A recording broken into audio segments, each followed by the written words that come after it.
नमस्कार, मी मोरेश्वर. हाय Maharashtra YouTube news चॅनलमध्ये आपलं स्वागत आहे. जरांगे पाटील, मराठा योद्धा जरांगे पाटील. जरांगे पाटील फॉर्मात आहेत. त्यांनी पुकारलेल्या आंदोलनाला 3 वर्ष होत आहेत. मराठांना आरक्षण मिळावं यासाठी त्यांनी 3 वर्षापूर्वी लढा पुकारला. त्याचं बरंचसं त्यांना यश मिळालं. आता ते अखेरचा लढा द्यायच्या मूडमध्ये आहेत. त्या हिशोबाने त्यांनी 29 ऑगस्टला आंदोलनाची गर्जना केली आहे. 29 ऑगस्टपासून मराठवाड्यातील आंतरवेली सराटी या त्यांच्या गावी ते आंदोलन करायला बसत आहेत, उपोषण करत आहेत. तर त्यांचं मन वळवण्यासाठी सरकारचं शिष्टमंडळ आज जरांगे पाटलांना भेटलं. राधाकृष्ण विखे पाटील, ज्येष्ठ मंत्री, उदय सामंत, देसाई या तिघांचं हे शिष्टमंडळ आज जरांगे पाटलांना आंतरवेली सराटीमध्ये भेटलं आणि त्यांनी त्यांच्याशी चर्चा केली. नंतर मीडियाशी बोलताना जरांगे पाटील यांच्या उपस्थितीत राधाकृष्ण विखे पाटील म्हणाले, सरकार सकारात्मक आहे. मराठा समाजाच्या मागण्यांबद्दल सरकार सकारात्मक आहे. म्हणजे अंमलबजावणीमध्ये काही अडथळे येत असतील तर ते दूर केले जातील. झारीतील शुक्राचार्यांचा बंदोबस्त केला जाईल असं राधाकृष्ण विखे पाटील म्हणतायत. म्हणजे 58 लाख कुणबी नोंदी सापडल्या आहेत. 58 लाख लोक कुणबी आहेत अशा नोंदी सापडल्या आहेत. त्या सर्वांना प्रमाणपत्र मिळावे अशी जरांगे पाटलांची मागणी आहे आणि त्यासाठी त्यांनी निर्णायक आंदोलनाची घोषणा केली आहे. आता 28 ऑगस्टपर्यंत मागण्या पूर्ण करू असं आश्वासन आज या सरकारी शिष्टमंडळाने, म्हणजे राधाकृष्ण विखे पाटील वगैरे जे आले होते त्यांनी दिलं आहे की 28 ऑगस्टपर्यंत. त्यामुळे 28 ऑगस्ट हा महत्त्वाचा दिवस आहे. 28 ऑगस्टला जरांगे पाटलांनी मराठा समाजाच्या लोकांना आंतरवेली सराटीमध्ये बोलावलं आहे. कागदपत्र घेऊन या, तुम्ही तुमच्या काय अडचणी आहेत त्या लेखी घेऊन या असं जरांगे पाटलांनी आवाहन केलं आहे. की नोंदी कुणबी नोंदी असूनही प्रमाणपत्र मिळत नाहीत, प्रमाणपत्र मिळाले तर व्हॅलिडिटी मिळत नाही, या ज्या तक्रारी आहेत. प्रमाणपत्र मिळालेत, प्रमाणपत्र रद्द होत आहेत. मग त्यात दोषी कोणाचा आहे? अधिकारी दोषी आहेत की काही वेगळं कोण गडबड करताय? जरांगे पाटलांना सोक्षमोक्ष हवा आहे. त्यासाठी त्यांनी 29 ऑगस्टला आंदोलनाची घोषणा केली आहे.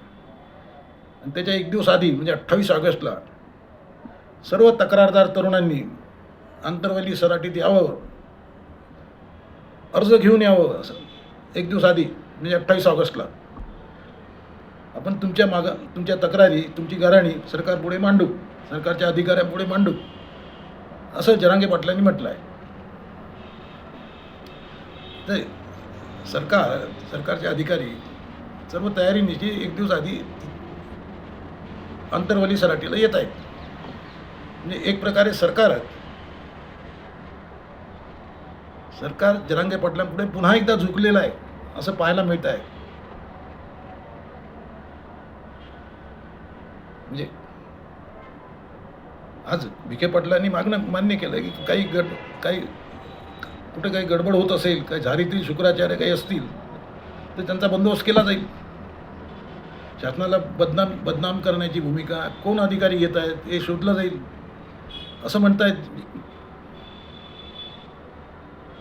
मग दाखले देण्यात, कुणबी दाखले देण्यात नेमकं कोण टाळाटाळ करत आहे?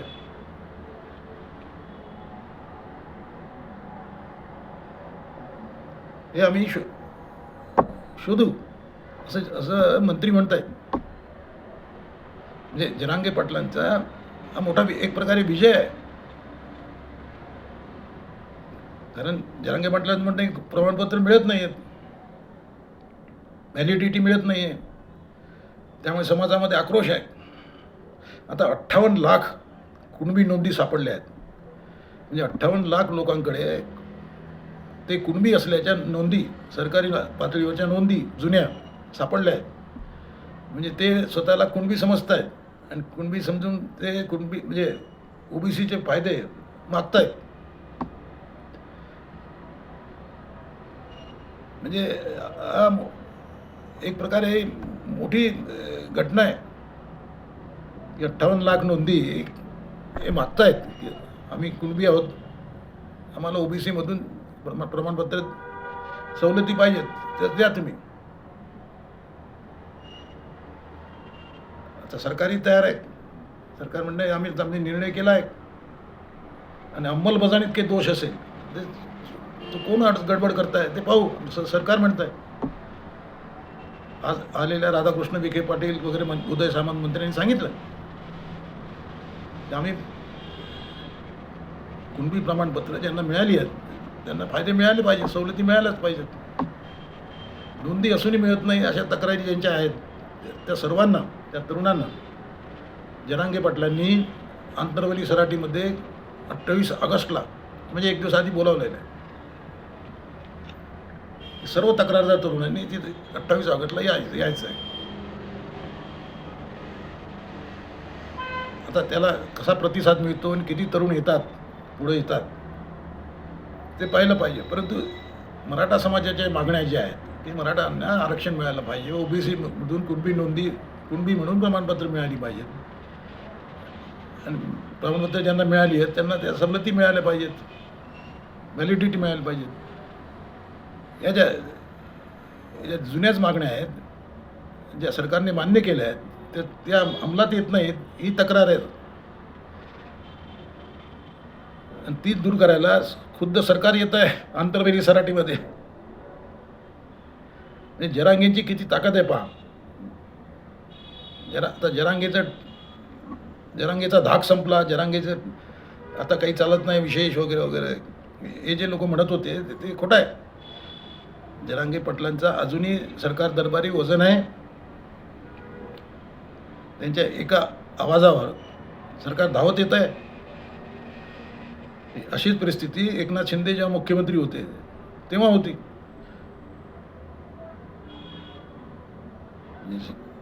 जरांगे पाटलांनी काही आवाज लावला तर सरकार म्हणजे मंत्रालय हालत असेल.